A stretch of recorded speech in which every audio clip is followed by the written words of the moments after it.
کام کرتا ہے اس طریقے سے کہ انہیں طاقت دیتا ہے، توانائی دیتا ہے، یہ ساری چیزیں سورج کا کام ہے. بہت سی پوری دنیا اس سے فیضیاب ہوتی ہے، اس سے فائدہ اٹھاتی ہے. پوری دنیا ہر ایک آدمی اس سے فائدہ اٹھاتا ہے. لیکن یاد رکھیے چاند سے تو، سورج سے تو ہر آدمی فائدہ اٹھاتا ہے، لیکن چاند سے ایک گروہ کو بڑی مشکل ہے. نہیں اب آپ خاموشی سے، بہرحال ابھی اس کے بعد آپ جو ہے بیدار ہو جائیں گے. چاند سے بھی لوگ فیضیاب ہوتے ہیں، لیکن ایک گروہ کو بڑی مشکل ہوتی ہے. نہیں اور بھی ایک گروہ کو بڑی مشکل ہوتی ہے، کیونکہ اس کا بزنس کل رات کا ہے.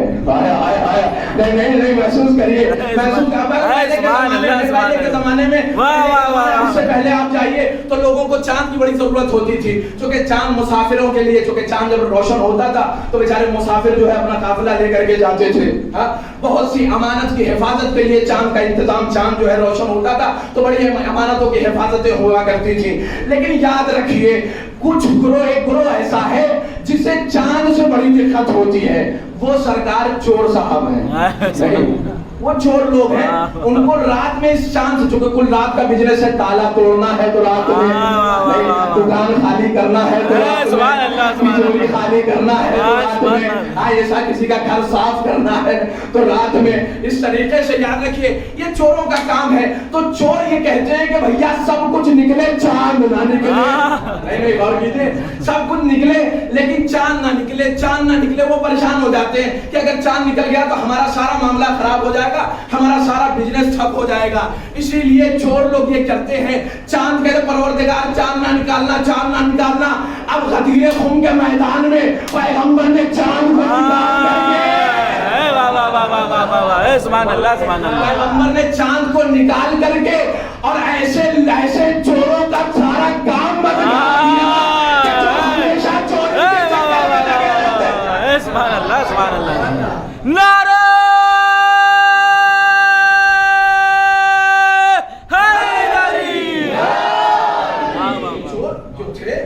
کے میدان میں جو ہے یہ ہمیشہ چاہ رہے تھے بھیا شمس نبوت جو ہے قمر امامت کو بلند نہ کرے، علی کو بلند نہ کرے، نہیں تو ہماری ساری چوری جو ہے علی پکڑ لیں گے.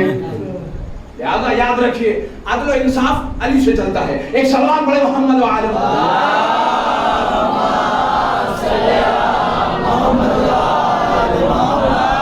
لہذا پیغمبر نے غدیر خم کے میدان میں مولا کائنات کو اپنے ہاتھوں پہ بلند کیا اور کہا من کنت مولا فہذا علی المولا.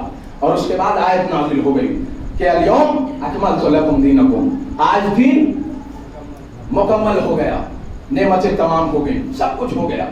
لہذا یاد رکھیے اللہ نے بہت اس قدر انتظام کیا اہل بیت کا کہ علی کا کوئی کفر نہیں تھا سوائے فاطمہ کے. نہیں غور کیجیے، علی کا کوئی مقابلہ نہیں تھا. اگر علی کی شادی ہوتی تو سوائے فاطمہ کے کوئی اس لائق نہیں تھا. نہیں غور کیجیے، کوئی نہ تھا. کفر جو تھی وہ صرف جناب سیدہ تھی، اور جناب سیدہ کو لینے کے لیے پیغمبر معراج پہ گئے ہیں. لیکن جتنے بھی نور وہ اسلاب ارحام مطہرہ سے ہوتے ہوئے آئے ہیں. غور کیجیے گا، جتنے بھی صلب ہیں، جتنے بھی صلبوں سے ہوتے ہوئے سارے نور آئے ہیں.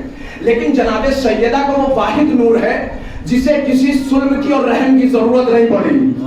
ڈائریکٹ پیغمبر کو بلایا، ڈائریکٹ پیغمبر کو معراج پہ بلایا. اور یاد رکھیے فرشتوں سے بھی پروردگار کو گوارا نہیں ہوا کہ بھیجیں پیغمبر تک پہنچائے سیدہ کا نور، بلکہ نہیں کہا پیغمبر تمہیں آنا پڑے گا، نہیں پیغمبر تمہیں آنا پڑے گا معراج پر. اور کیا ہوا؟ قرآن کی کیا آیت ہے؟ سبحان الذی، توجہ چل، اسرا بعبدہ لیلا من المسجد الحرام الی مسجد الاقصی. پیغمبر کو معراج ہوئی مسجد الحرام سے مسجد اقصی تک. مسجد حرام کہتے ہیں خانہ کعبہ کو.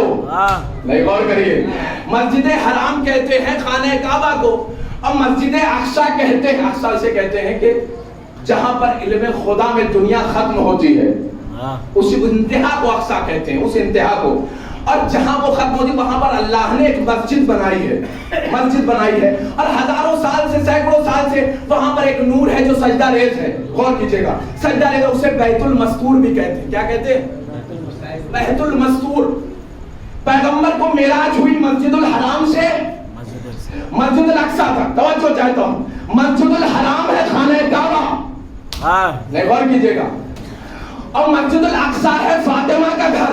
غور کیجیے گا, نہیں پیغمبر کی معراج کو محسوس کریے. پیغمبر کی معراج خانہ کعبہ سے مسجد اقصی کی طرف, خانہ کعبہ سے مسجد اقصی کی طرف.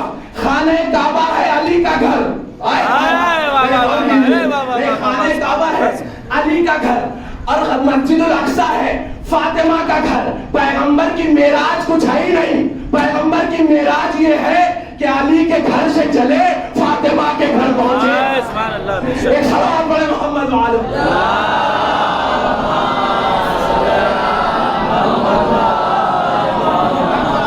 لہذا علی کے گھر سے چلے فاطمہ کے گھر پہنچے.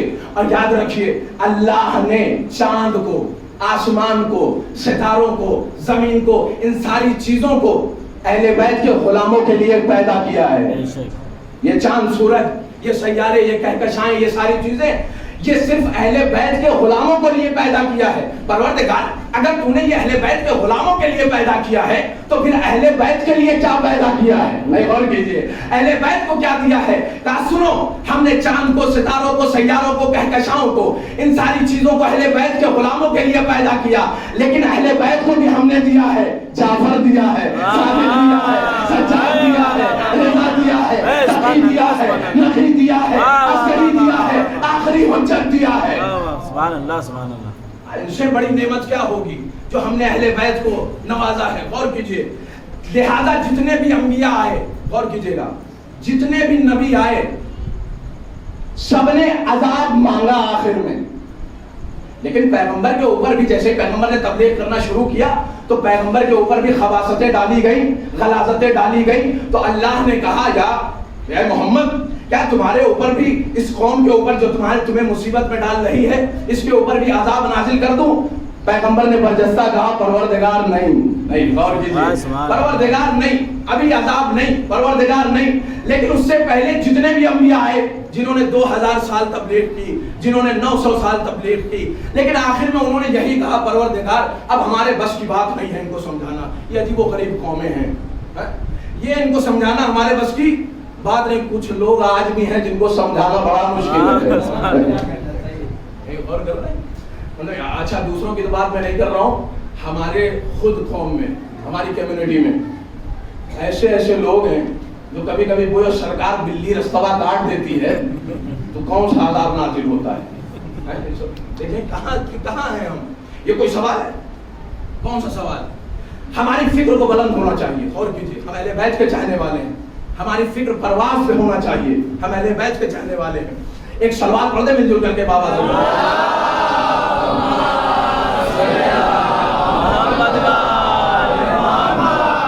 جتنے بھی نبی آئے 2000 سال تبلیغ کی, 900 سال تبلیغ کی, لیکن آخر میں کہہ دیا پروردگار ہم ان کو سمجھا نہیں سکتے, پروردگار ہم کچھ نہیں کر سکتے, بس لاسٹ یہی ہے کہ عذاب, پروردگار عذاب, پروردگار عذاب. لیکن جب محمد سے پروردگار کہتا ہے کہ عذاب نازل کر دے تو محمد نے کہا نہیں, عذاب نہیں, عذاب نہیں, عذاب نہیں. غور کیجیے گا, یہ جتنے بھی آئے تھے نبی انہوں نے عذاب کی اس لیے درخواست کی کیونکہ ان کی حجتیں تمام ہو چکی تھیں, ان کے پاس دلیلیں تمام ہو چکی تھیں, ان کے پاس نصیحتیں تمام ہو چکی تھیں, ان کے پاس کچھ بھی نہیں بچا تھا.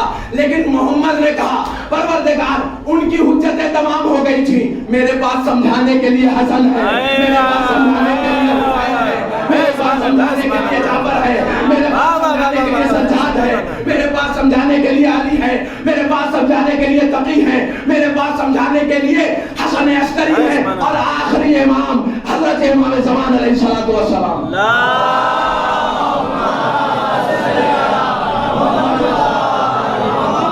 میرے بات سمجھانے کے لیے یہ ساری حجتیں موجود ہیں, پروردگار ان کو جو کرنا ہے کرنے دے.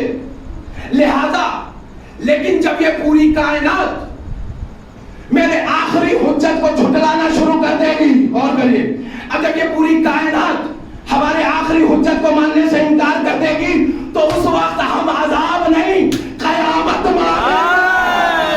سبحان اللہ, سبحان اللہ. ایک صلوات پڑھے محمد وعلی.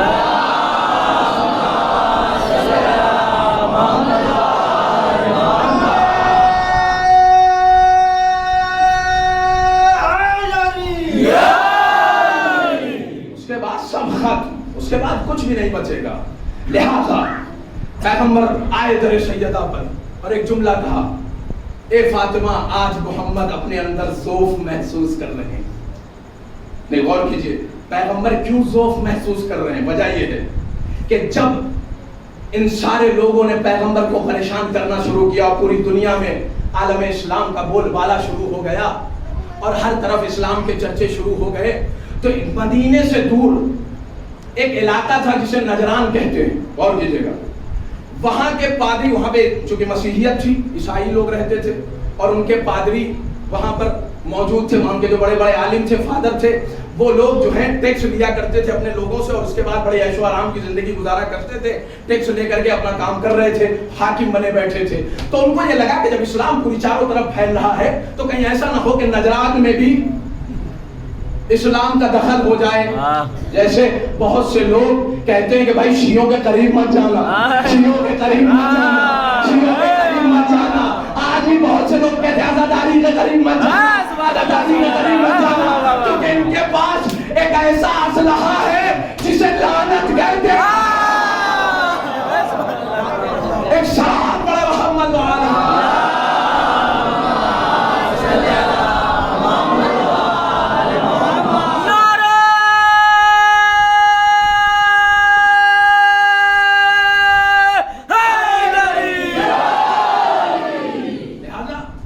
یہ سوچا کہ جب اسلام اندر وارد ہو جائے گا تو ہم کیوں نہیں پہلے ہی پہنچ جائیں محمد کے پاس, اور یہ طے کر کے پہنچے کہ ہم جو بھی کچھ محمد کہیں گے ہمیں ماننا نہیں ہے.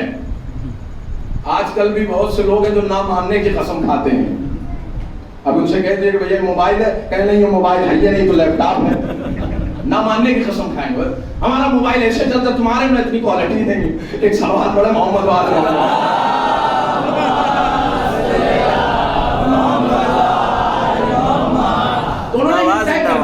کہ کچھ بھی محمد کہیں ہمیں ماننا نہیں ہے, کچھ بھی محمد کہہ لیں, کچھ بھی کرے محمد. لہٰذا یہ سوچ سمجھ کر کے پوری سازش لے کر کے مدینے میں آئے, اور اس کے بعد انہوں نے بہترین لباس پہنا ہوا تھا, سونے اور ہیرے جواہرات اپنے چڑھے ہوئے تھے, اور پورا دولت کا روپ دکھانے کے لیے پیغمبر مسجد نبوی میں بیٹھے ہوئے تھے. آ گئے قریب, اور اس کے بعد محمد نے متوجہ اپنے آپ کو ان کی طرف دیکھا ہی نہیں, توجہ دیا ہی نہیں, ان کو دیکھا ہی نہیں.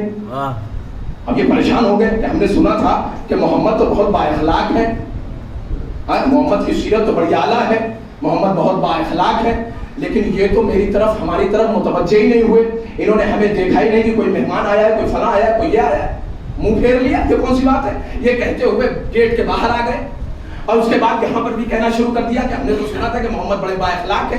وہیں پہ آپ روح رسالت علی بن ابی طالب کھڑے تھے اور کہنا شروع کیا, تم نے کیا کہا؟ کہا ہم تو سنے تھے کہ رسول بڑے با اخلاق ہیں, لیکن ہم نے تو ان کے بد اخلاقی دیکھ لی. ہم جا کر کے قریب بیٹھے, ہی ہماری طرف متوجہ نہیں ہوئے, ہمیں دیکھا تک نہیں. ایسا اخلاق ہوتا ہے, یہ ہوتا ہے طریقہ. یہ ساری چیزیں بیان. کہا تم نے ایک تو غلط کام یہ کیا کہ اپنی دولت کا روپ دکھانے کے لیے یہ سارے جو جاہو حشم پہن کے آئے ہو, ہیرے جواہرات اور سونے کا کپڑا پہن کے آئے ہو, پہلے یہ اتار کے آؤ. نہیں, اور کیجئے. آج بھی بہت سے لوگ ہیں جو دولت کا جاہو حشم لے کر کے کبھی مسجد میں اگلی صف میں بیٹھتے ہیں.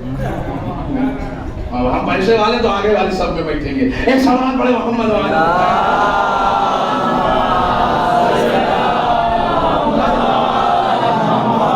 بہرحال یہ ساری چیزیں کر کے جب انہوں نے اچھا دوسرے دن آئے, اور اس کے بعد کیا کہتے ہیں اپنا پورا لباس وباس اتار کر کے, وہ سارے سونے اور جواہرات کی ساری چیزوں کو اتار کر کے آئے دوبارہ ملنے کے بڑے سادے انداز میں. اب کیا دیکھا کہ جب جیسے ہی مسجد, بہرحال مسجد نبوی اس وقت چھوٹی تھی, اور اس کے بعد پیغمبر نے چٹائی چونکہ وہاں پہ موجود نہیں تھی, تو جو پہنے ہوئے تھے ابا ردا پہنے ہوئے تھے, پیغمبر نے بچھا دیا اور ان سے کہا کہ بیٹھیے.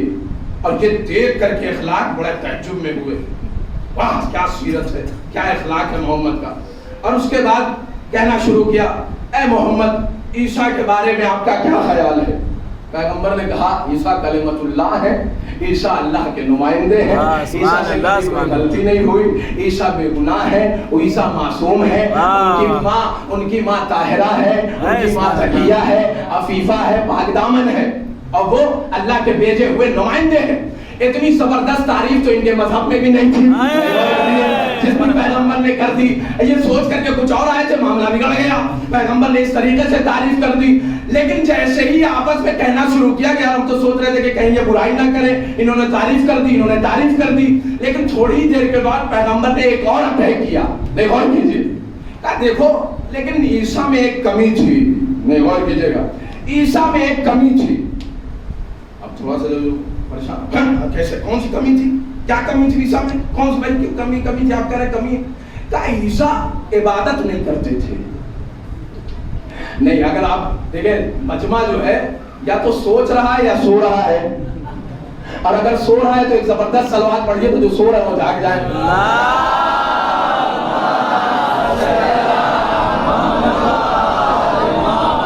نہیں, ہم نے یہ سوچا تھا کہ ہم یہ محمد برائی کریں گے, لیکن محمد نے تعریف کر دی. اور پھر پیغمبر نے کہا, توجہ چاہتا ہوں, لیکن عیسیٰ میں ایک کمی تھی. عیسیٰ عبادت نہیں کرتے تھے, عبادت نہیں کرتے تھے. کیا مطلب, ایسا تو نہیں ہے کہ عیسیٰ عبادت نہیں کرتے تھے.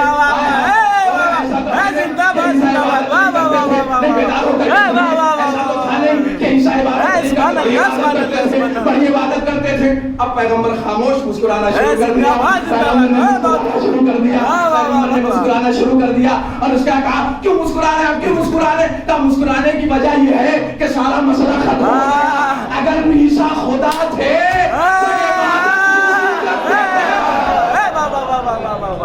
سبحان اللہ, سبحان اللہ, زندہ باد. صلوات پڑھ دے محمد.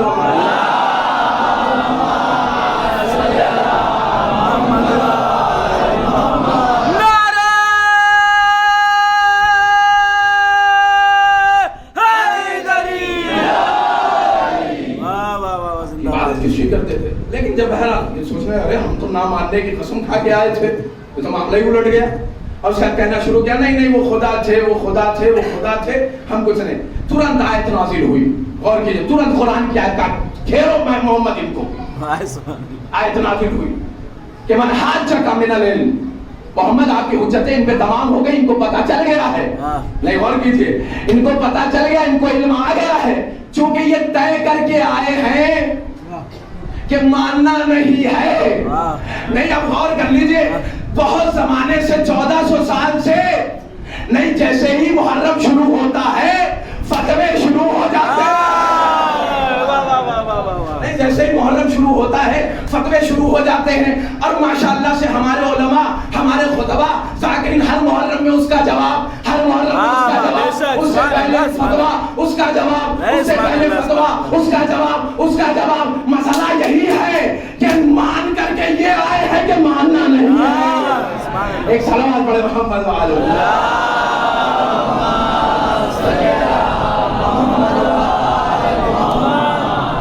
ایک اور بلند ترین صلوات پڑھے.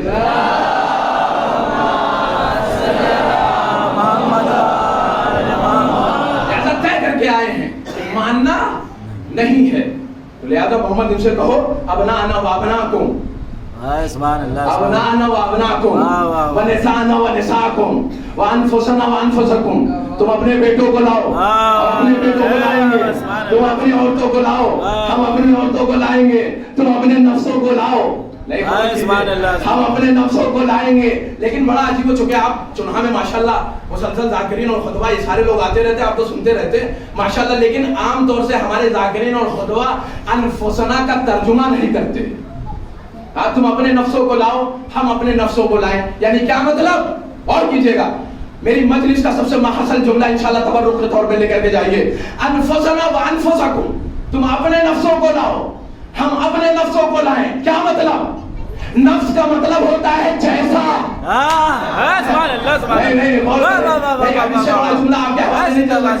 یعنی خدا کہہ رہا ہے محمد ان سے کہو تم اپنے جیسا کو لاؤ, اب تم اپنے جیسا کو لاؤ. نہیں غور کیجئے, محمد سے اللہ برجستہ کہہ رہا ہے کہ ان سے کہو یہ اپنے جیسے کو لے کر کے جائیں اور تم اپنے جیسے کو لے کر کے جاؤ. اب بہت سے لوگ تھے جو یہ کہہ رہے تھے کہ نبی کے بعد اگر نبی جیسا کوئی ہوتا تو فلاں صاحب ہوتے, فلاں صاحب ہوتے, فلاں صاحب ہوتے. تو آؤ دیکھو مبارک کے میدان میں نبی جیسا بس ایک ہی تھا, علی کے علاوہ کوئی نہیں تھا. زندہ باد.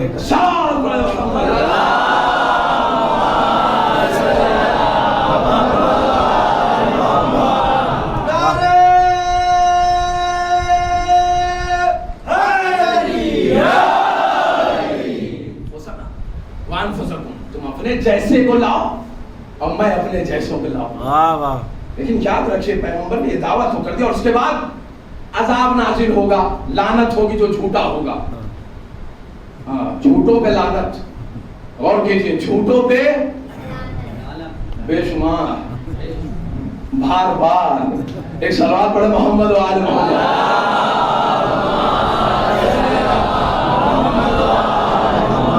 یہ تلوار کی جنگ نہیں تھی, یہ تبر کی جنگ نہیں تھی, یہ تیر کی جنگ نہیں تھی, یہ لعنت کی جنگ تھی. نہیں, غور کیجئے, جو جھوٹا ہوگا اس کے اوپر لعنت ہوگی, آگ برسے گی. جو جھوٹا ہوگا اس کے اوپر لعنت. اب مثال کے طور پہ جنگ میں اگر تیر چلا تو چھپ گیا آدمی, بچ گیا.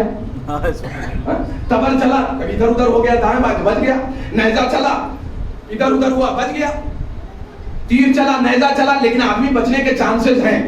لیکن لعنت ہمیشہ اپنے مستحق کو تلاش کرتی ہے. نہیں, ہمیشہ مستحق کو تلاش کرے گا. جملہ سن لیجئے, لعنت ہمیشہ اپنے مستحق کو تلاش کرتی ہے. اب وہ بھاگ کر کے پہاڑ پہ بھی چلے گا. ایک سوال پڑھے محمد.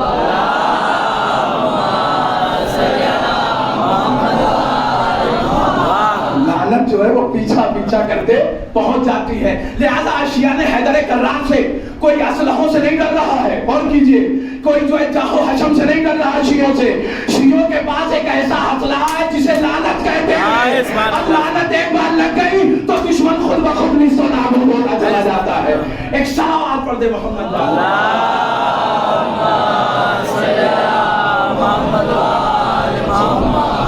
لعنت کا اب کبھی بھی لعنت کو بند کرنے کی ضرورت نہیں ہے. اہل بیت کے دشمنوں پر. اور کیجئے, نہیں, اس کے بعد جو ہے پیغمبر آئے در سیدہ پر. کیا کہا؟ اے فاطمہ, آج ذوف محسوس کر رہا ہوں. اچھا بابا, کوئی بات نہیں, کیا ہو گیا ہے, مسئلہ کیا ہے؟ کہا نجران سے کہہ دیا ہے کہ تم اپنے بیٹوں کو لاؤ, ہم اپنے بیٹوں کو لائیں گے. اور قرآن کی آیت میں جمع استعمال ہوا ہے. بیٹوں کو لانا ہے, عورتوں کو لانا ہے, نفسوں کو لانا ہے. اور کیجئے, اور ہمارے پاس جمع کا اطلاق 3 پر ہوتا ہے. 3 پر, 3 ہوں گے تو بیٹوں کہا جائے گا, 3 عورتیں ہوں گی تو عورتوں کہا جائے گا. نہیں, 3 نفس ہوں گے تو 3 نفسوں کہا جائے گا. تو اللہ نے کہا کہ اپنے نفسوں کو لاؤ, اپنے بیٹوں کو لاؤ, اپنی عورتوں کو لاؤ. کہا بابا گھبرائیے مت, صبح ہونے دیجئے. نہیں, غور کیجئے, صبح ہونے دیجئے, صبح ہونے دیجئے. کیا مطلب, کیسے ہوں گے؟ کہا بابا ایک ہاتھ میں حسن کا ہاتھ پکڑیے گا اور ایک دوش پر حسین کو بیٹھا لیجئے گا. یہ حسین تنہا نہیں ہے, 9 اماموں کا باپ ہے. یہ حسین تنہا نہیں ہے, 9 اماموں کا باپ ہے. لہذا جمع ہو گئے, بیٹے بیٹوں ہو گئے. لہذا غور کیجئے, یہ حسین تنہا نہیں ہے اور بیٹی تم. انہوں نے کہا کہ اپنے عورتوں کو لاؤ.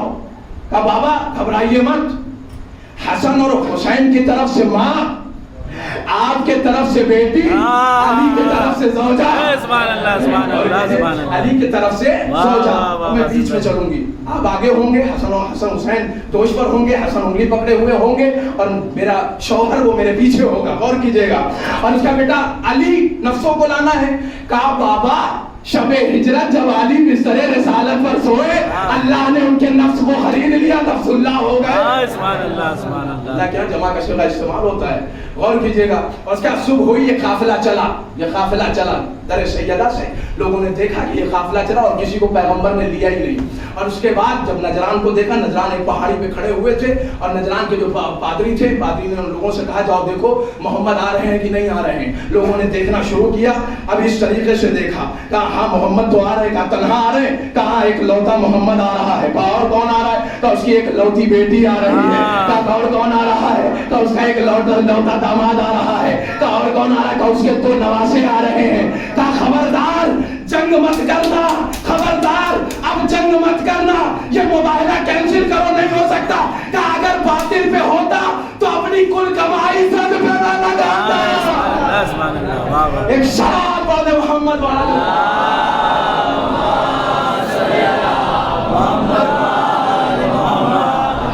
کینسل کیا. اور اس کے بعد جیسے ہی پیغمبر پہنچے, کہا کہ یا رسول اللہ ہم نہیں لڑ سکتے آپ سے, نہیں مناظرہ کر سکتے. کہا ٹھیک ہے، پھر اس کے بعد مسلمان ہو جاؤ. کہا نہیں مسلمان تو نہیں ہو سکتے. کہا پھر ٹیکس دو.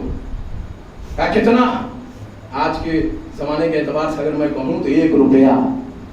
1 روپیہ. پیغمبر اتنا کم ٹیکس میں آگے اتنا کم ٹیکس، ہم تو اتنا زیادہ لیا کرتے تھے. پیغمبر نے کہا یہ میں اپنی صداقت کا ٹیکس لے رہا ہوں.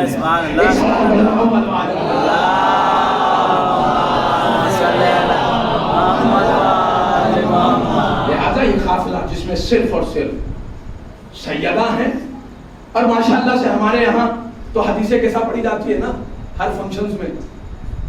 کوئی پیدائش ہوئی، مجالس ہوئی، محافل ہوئی تو ماشاءاللہ سے حدیث قصہ ہمارے یہاں پڑھی جاتی ہے. اور میں تو کہتا ہوں کہ جو بھی عربی سے واقفیت رکھتے ہیں وہ اس جملے کو محسوس کریں گے. اور حدیث قصہ اتنی زیادہ پڑھی جاتی ہے ہمارے یہاں کہ ہر آدمی کو حفظ ہے. ایک غور کیجئے، بس آخری مرحلے میں گفتگو ہے. اس میں ایک جملہ ہے فَلَمَّا اكْتَمَلْنَا جَمِيعًا. اس کا ترجمہ یہ ہوا کہ ہم مکمل ہو گئے. نہیں، غور کیجئے، اس جملے کو کس نے فرمایا؟ شہزادی نے، سیدہ نے. کیا کہا؟ فَلَمَّا اكْتَمَلْنَا جَمِيعًا. ہم مکمل ہو گئے. علماء بیٹھے ہوئے ہیں انشاءاللہ آپ دریافت کر سکتے ہیں ان سے. فَلَمَّا اكْتَمَلْنَا، ہم مکمل ہو گئے. شہزادی حسن آئے یہ جملہ نہیں. غور کر لیں آپ. حسن آئے یہ جملہ نہیں، حسین آئے یہ جملہ نہیں، محمد آئے یہ جملہ نہیں، علی آئے یہ جملہ نہیں. لیکن شہزادی جیسے ہی آپ چادر تطہیر میں آئیں، چادر کفا میں آئیں، آپ نے یہ کہہ دیا کہ فَلَمَّا اكْتَمَلْنَا جَمِيعًا، ہم مکمل ہو گئے. شہزادی یہ فلسفہ سمجھ میں نہیں آیا. شہزادی نے برجستہ یہ جملہ کہا.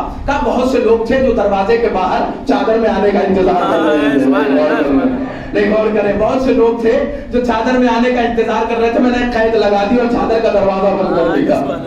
چادر کا دروازہ بند کر دیا. فَلَمَّا اكْتَمَلْنَا جَمِيعًا، ہم مکمل ہو گئے. تو یاد رکھیے، ایک مکمل مجھے چادر میں ملا، ایک مکمل مجھے غدیر میں ملا.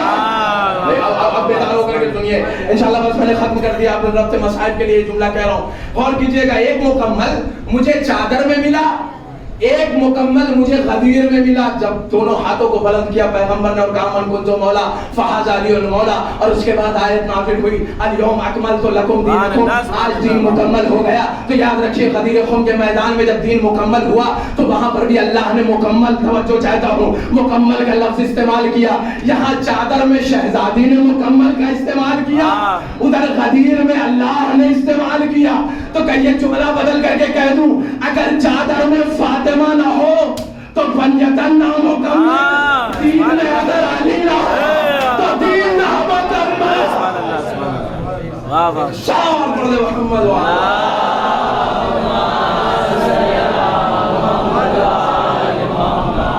دین میں علی نہ ہو تو دین نہ مکمل. چادر میں سیدہ آ جائیں تو بنیتن مکمل، دین میں علی آ جائیں تو دین مکمل. دین بغیر اہل بیت کے مکمل نہیں ہو سکتا. لیکن دنیا نے اہل بیت کے گھرانے کو کیا سلوک دیا بعد پیغمبر. وہ محمد کے جس در پر آ کر کے سلام کیا کرتے تھے. آیت تطہیر کے 6 مہینے تک پیغمبر اس در پہ سلام کیا کرتے تھے، کہا کرتے تھے السلام علیکم یا اہل بیت النبوہ، اے نبوت کے اہل بیت آپ پر میرا سلام. لیکن کیا ہو گیا، کیسے زمانہ بدلا چند عرصے کے بعد. یہی وہ دروازہ ہے کہ جہاں پیغمبر سلام کرتے تھے اور امت نے آ کر کے آگ لگا دی اسی دروازے پر. کیا ظلم کیا ہے لوگوں نے.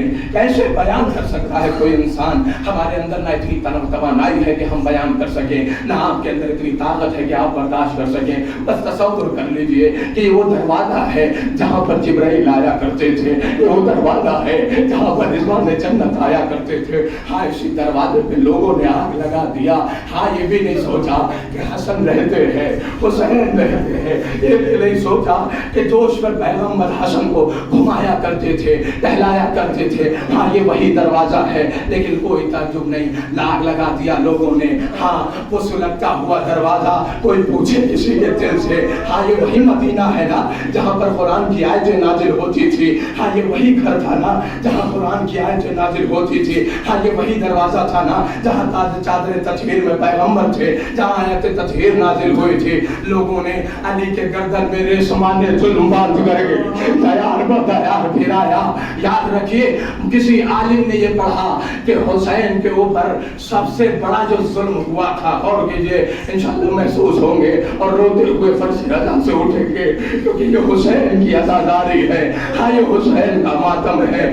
ہاں آج شہزادی چاند رات جب نکل ہو جاتی ہے, جب چاند فلک پر نمودار ہو جاتا ہے تو ٹوٹی ہوئی قبر سے, ایک بوسیدہ قبر سے فاطمہ قمر حمیدہ شکستہ پہلو بی بی اٹھ نکلتی ہے. نکلنے کے بعد شام جاتی ہے اور اپنی پوتی کو لے آتی ہے ہر عزادار کے پاس. تو سکینہ چلو, ہاں دیکھو تمہارے عزادار فرش عزا بچھا چکے, اور سکینہ دیکھو تمہارے بابا میں رونے والے عزادار.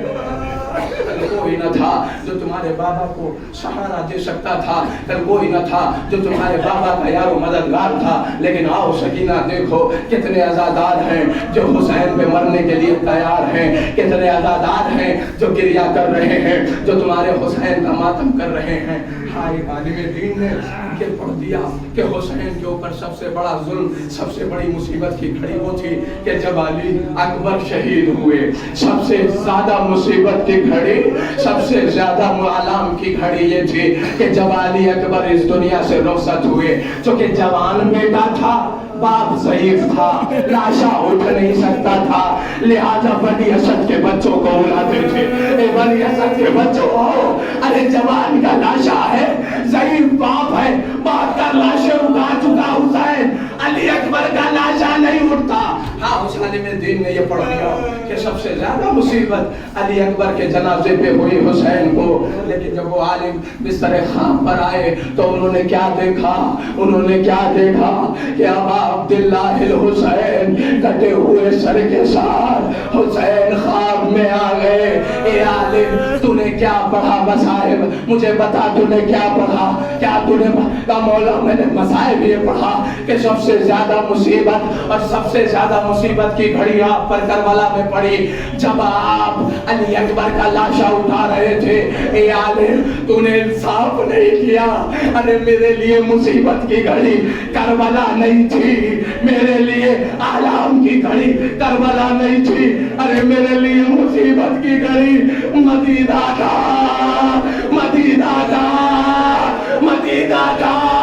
اے مولا کیسے تارے ہم چھوٹے چھوٹے جب میری ماں کو تماچے لگ رہے تھے, بابا کو ریتوانے سلمانا جا رہا تھا تو ہمیں سمجھ میں نہیں آ رہا تھا, اب ماں کو بچائے یا بابا کو بچائے.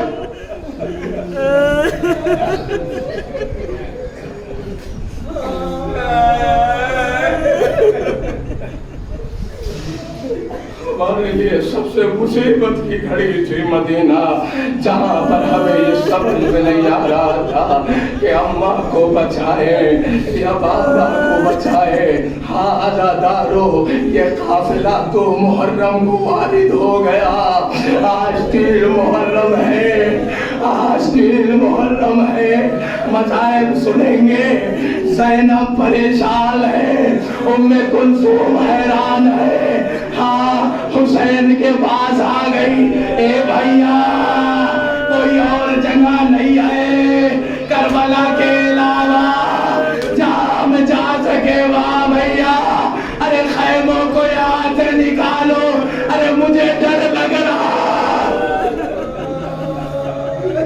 گھبراہٹ ہو رہی ہے بھیا, بھیا میں یہاں نہیں رہ پاؤں گی.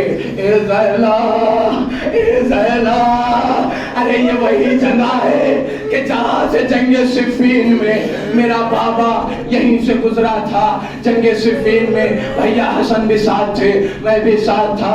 میرا بابا اسی زمین پر سو گیا اور کچھ دیر کے بعد جب نیند سے اٹھا تو ایک مرتبہ چیخ مار کے رونے لگا. میں نے بابا سے پوچھا, بابا ارے آپ چیخ مار کے کیوں روئے؟ ایک مرتبہ علی نے تڑپ کے کہا, اے حسین میرے لال میرے سینے سے لپٹ جا,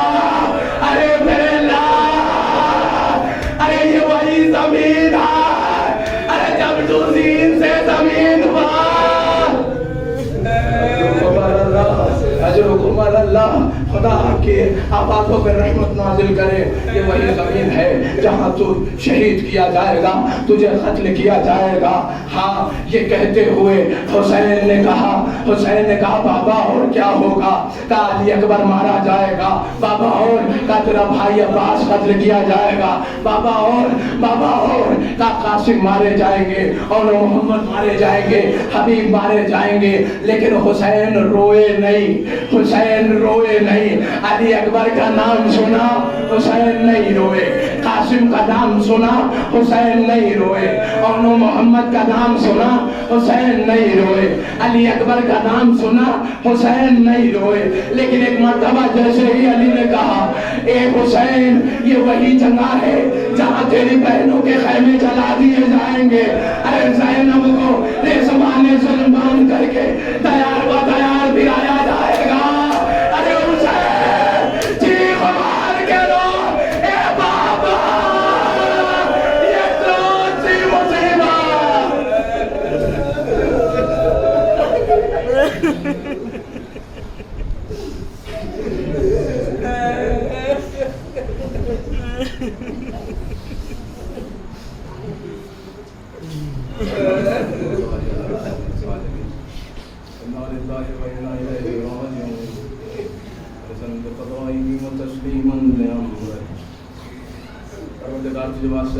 السلام کا اس مختصر سے بعد السلام کا جو بیمار ہیں ان کو شفا